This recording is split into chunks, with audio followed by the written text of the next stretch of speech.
This is Divine Evolution, and I'm Chris O'Connor. Thank you so much for being with me today. In this episode, I would like to speak about love and the many facets that love has. Love comes in many forms.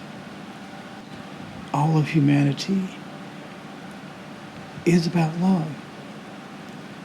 It's about learning how love not only can bind and heal, but it can create. And this is one of the great mysteries of life. And that's what I would like to talk about a bit today.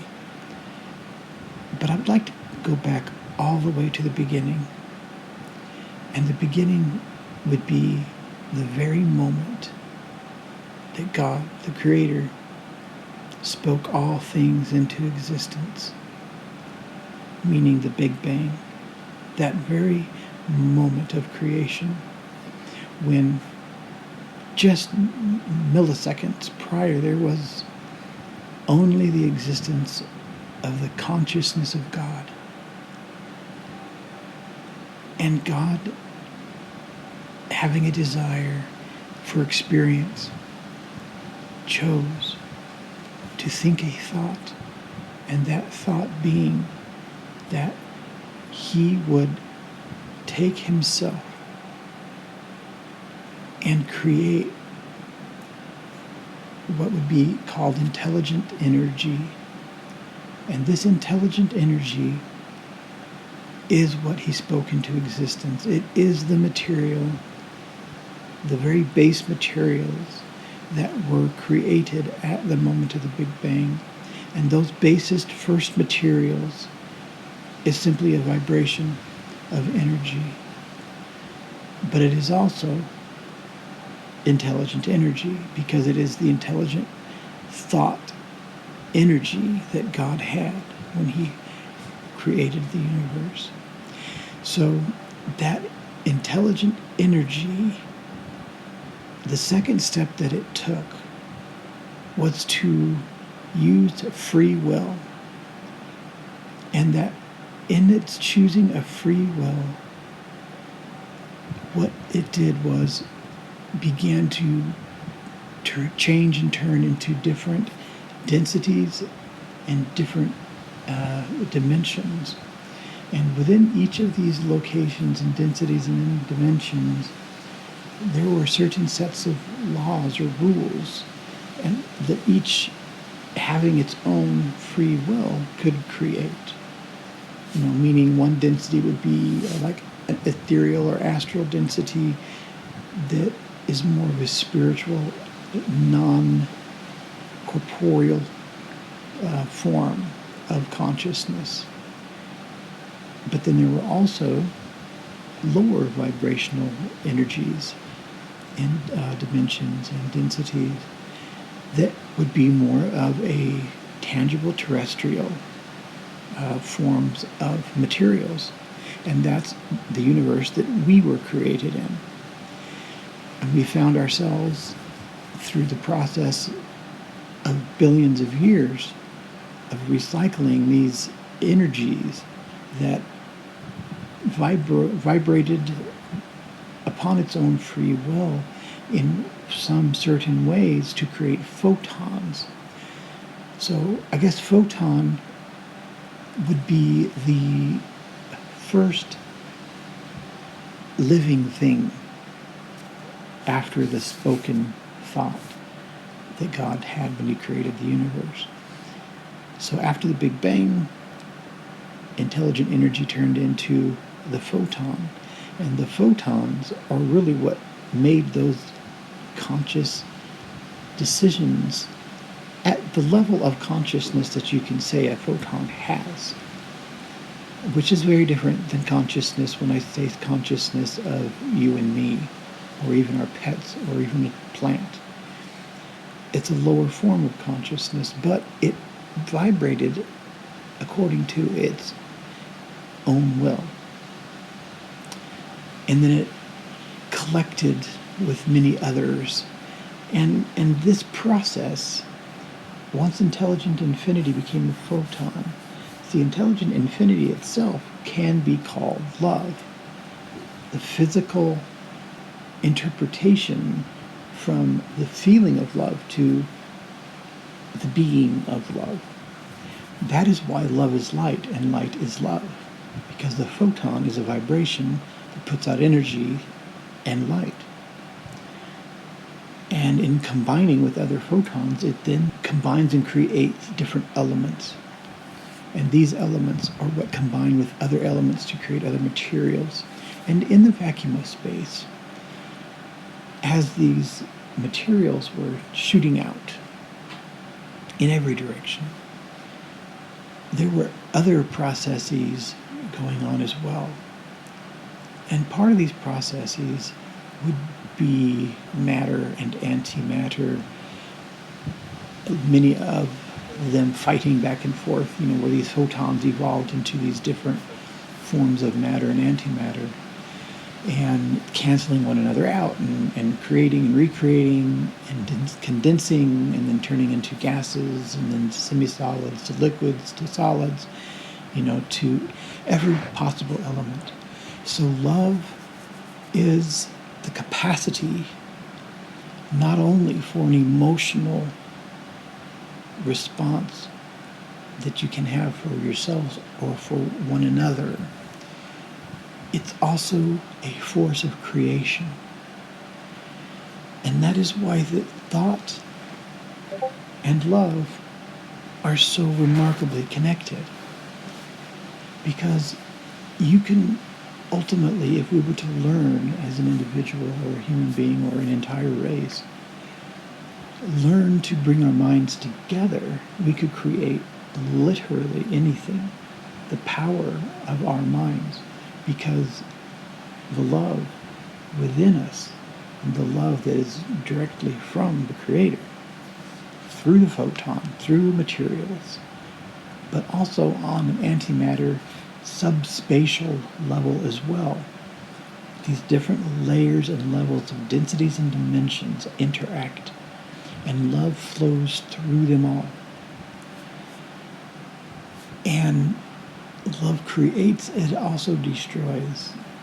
Love has expressions. Even now on Earth, there are expressions of love that go beyond this scientifically based description of the creating capacity of love. So, if you've been in love, and that feeling that is tangible, and the feeling you feel when you're near the object of your affection, how all things seem to change. Our attitudes, our physiological being, butterflies in the stomach, inability to think straight. All of these wonderful, crazy things that we feel. These are all expressions of love. But love is also expressed in ways that are difficult to understand. Because there are circumstances at times where to love someone is to do something that could possibly harm them, or that may certainly harm them. And that's a difficult thing to just express and to explain, because love expresses itself through the ability to understand complex circumstances. And these circumstances aren't always understandable within themselves. Like, hindsight is 20/20, or if we had known circumstances ahead of time, we would have known how they would play out. But when love expresses itself, what it does is takes us into a place and time where there is truly a capacity to take that feeling that we feel and transmute it into any possible thing we desire. That is the power that love has.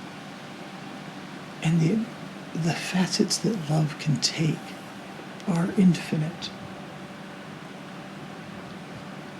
And it is the lessons that we are needing to learn now in life. What it is, this is a difficult existence.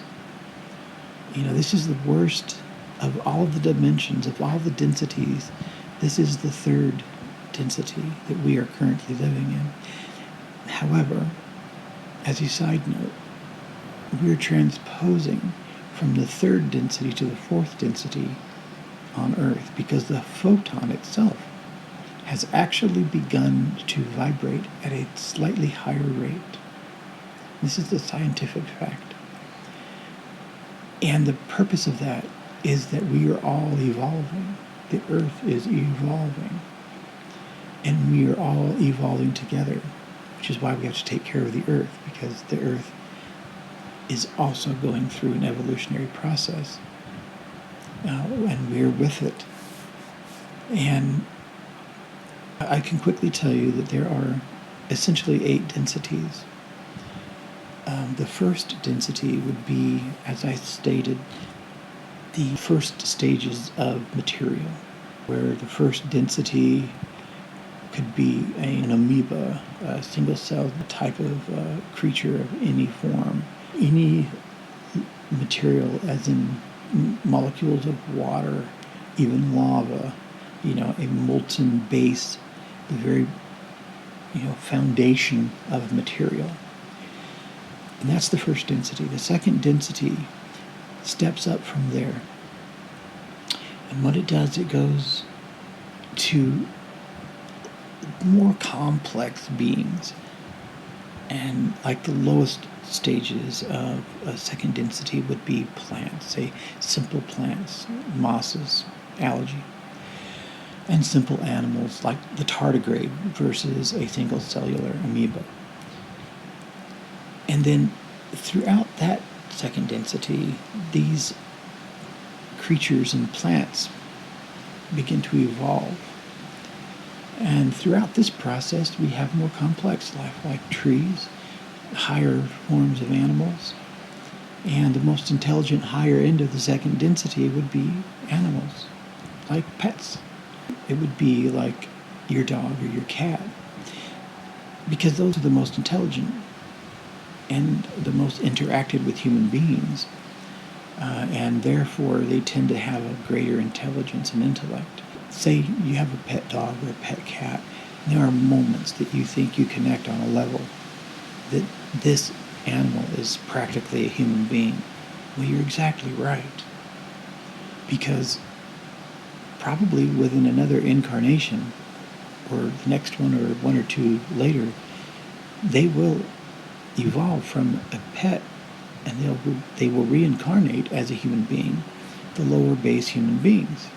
We all know some base human beings with really bad behavior, and inexplicable behavior, unkindness, out to get everything for themselves. Those are because it's a very base animal instinct. So they carry that over. But then that's the third density that they carry that too. So once the higher complex animals and plants die off and become into third density experience, that's where human beings are. And in one way, it's very fortunate that it is the most difficult of all of the densities. The reason being is that we have to learn how to evolve in an intellectual and spiritual level. And we'll go into the entire process in another episode. But for now, the lesson that we're learning in third density as human beings on Earth is the density and lessons of love. And that is why we have to get this down, because the quicker we understand it, the more quickly that we can move on into the fourth density. And just quickly, I can tell you, I said there are 8 densities. The fourth density is very similar to what we see around us now, but it's different materials that make up what would look almost exactly the same. So because the base molecular materials are different, in fourth density, we can literally transmute ourselves through thought from a solid being to an ethereal or an astral form. After we as human beings evolve into the fourth density, we will learn how to take the love lessons that we learned here in third density on Earth and apply those lessons and learn how to manipulate materials. That's just a very simple form of what we'll be learning, but we have to learn how it is that we can take a material, say air, and transmute air into any solid object we choose. So that's like the beginning of the experience of fourth density. But then after fourth, there's a fifth density. And that fifth density is a higher understanding of the fourth, of course. And then there's the sixth density. And the sixth density becomes incredibly interesting because that is when all beings, good and bad, come together. So ultimately, in the sixth density, all negativity will transmute to positivity and positive beings. And then we will go on, all of us together, to the seventh density. And by the end of the seventh density, we were learning the lessons of getting together one with the other and learning love in of itself, and how to this point we're nearly reunited with God the Creator, because that is our journey. And God set it up that there would be 8 densities. The 8th density is a density of being reunited with God the Creator. And that is our entire journey. It is important that we know and understand and see as many expressions of love as we can find. And we will continue to go through this process together, and I will explain more and more as we go. But please know that love is of the utmost importance. Love yourself, love those around you, and love your enemy. It is so critical that we understand this, and love everything around you. Love the trees and the animals, even the insects. Love all things, because all things are an expression of the literal existence of God. And all things are on the same journey that you and I are on, the journey to being reunited with the Creator. And then we will truly understand the expressions of love and how it is that they express themselves. And please don't forget that love and light is God Himself. And love, light, is the expression of God. And love is God. And I love you. I'm Chris O'Connor.